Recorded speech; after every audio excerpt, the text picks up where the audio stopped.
Ada apa sih di 27 November 2024? Tinggal menghitung hari, Rabu 27 November 2024 akan diadakan pilkada atau pemilihan kepala daerah serentak nasional. Total sebanyak 545 daerah akan melaksanakan tahapan pilkada bersamaan, meliputi 37 pemilihan gubernur, 415 pemilihan bupati, dan 93 pemilihan wali kota.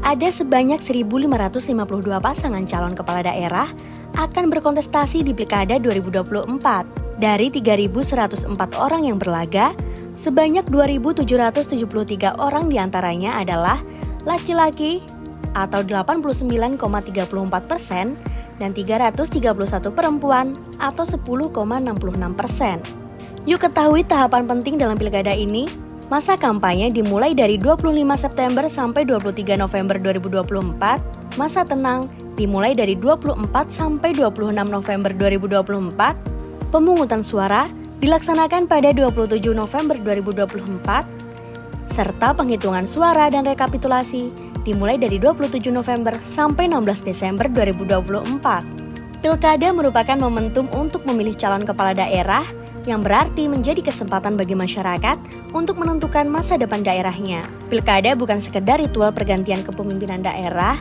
tetapi harus dapat berkontribusi bagi terwujudnya tata kelola pemerintahan yang baik dan pencapaian tujuan pembangunan daerah yang menyejahterakan warganya, khususnya bagi perempuan, anak, disabilitas, dan kelompok rentan marginal lainnya. Lalu, bagaimana sih menjadi pemilih yang cerdas? Yang pertama, gunakan hak pilih secara bijak dan bermakna dengan mengenali pasangan calon dan rekam jejak pencalonannya. Pastikan tidak ada kasus hukum atau masalah integritas yang bisa mengganggu dalam memimpin daerah. Yang kedua, tolak segala bentuk politik uang dan praktik transaksional. Sebab, suap dan jual beli suara adalah penghinaan kepada pemilih karena menukar suara sebagai cerminan martabat diri dengan uang yang tak seberapa nilainya. Politik uang tidak sesuai dengan nilai-nilai Islam. Hasil sidang Majelis Tarjih dan Tajdid Pimpinan Pusat Muhammadiyah memutuskan bahwa hukum politik uang adalah haram. Yang ketiga, awasi proses dan jalannya pilkada. Laporkan pelanggaran dan kecurangan yang terjadi kepada otoritas berwenang. Dan yang terakhir, hindari hoaks atau fitnah menyesatkan. Seleksi dan periksalah setiap informasi yang beredar. Yuk ketahui modus politik uang.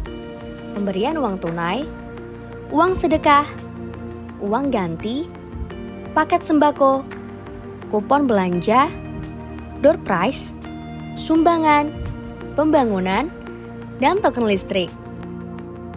Wujudkan pemilu inklusif. Partisipasi dalam pemilihan umum merupakan hak semua warga negara tanpa diskriminasi, termasuk bagi penyandang difabel. Oleh karena itu, pemilu harus bersifat inklusif.